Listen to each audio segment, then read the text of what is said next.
My name is Elizabeth Pampalone, and you're listening to the Absolute Marketing Podcast. Today's tip is about getting your inbox to zero.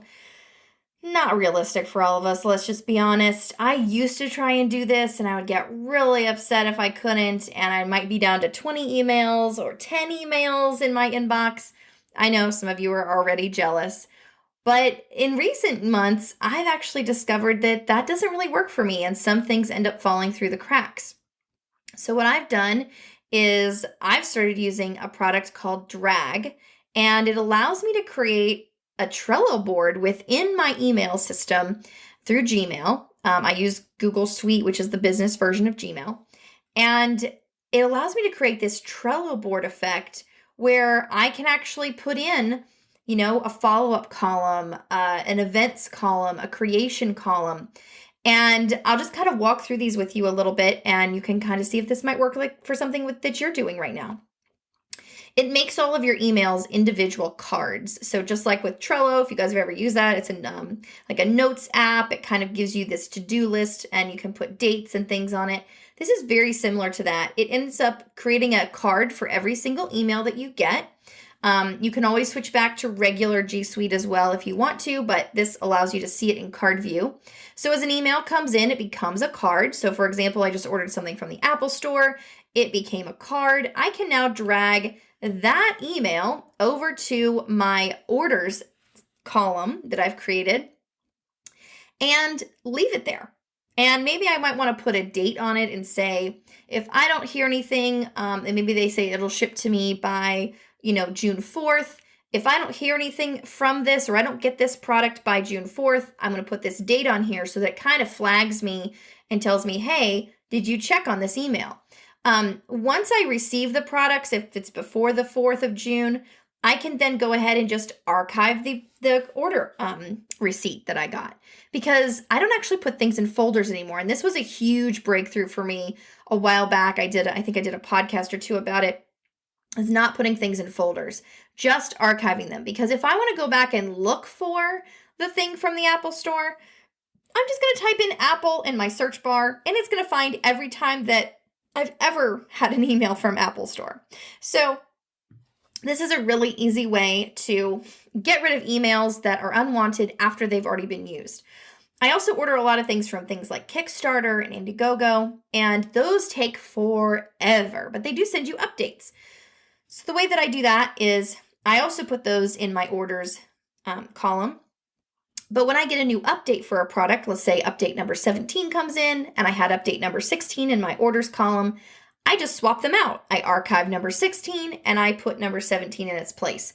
This way, I always know what orders I'm waiting on, whether it was an order I recently made, like from the Apple Store today, or whether it's a Kickstarter program that I'm waiting on. It's going to be quite a while before I get it.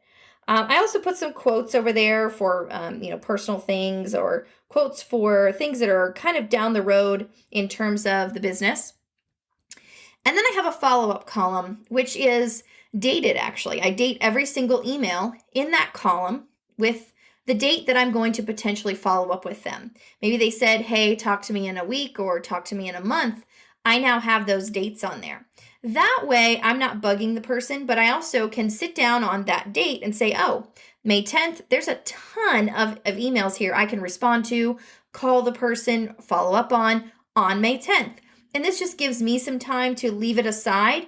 It doesn't go completely out of my inbox, but it's in its own column. And when I scroll through that column, I can see May 10th, May 10th, May 10th. I know I don't have to worry about those, and they are totally off my mind.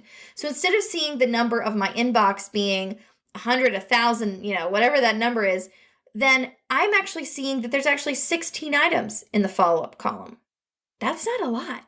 And they all have dates. And so if I'm seeing that there are some dates for today, great. I can follow up on those one or two things and move on to something else. But if I see that there's 5 or 6 that are for May 10th, I don't have to worry about them until May 10th. So it's really nice to help it get off your mind and push it down the list without rearranging your entire email system, without making new cards and other programs. This system allows you to keep everything together. I also have a to create section. When I go into speaking engagements, I also create graphics for my social media and emails for to go out to my list as well. So when I agree to do a speaking engagement, when they send me their, the date, the time, all those particulars, maybe they might send me their logo, things like that.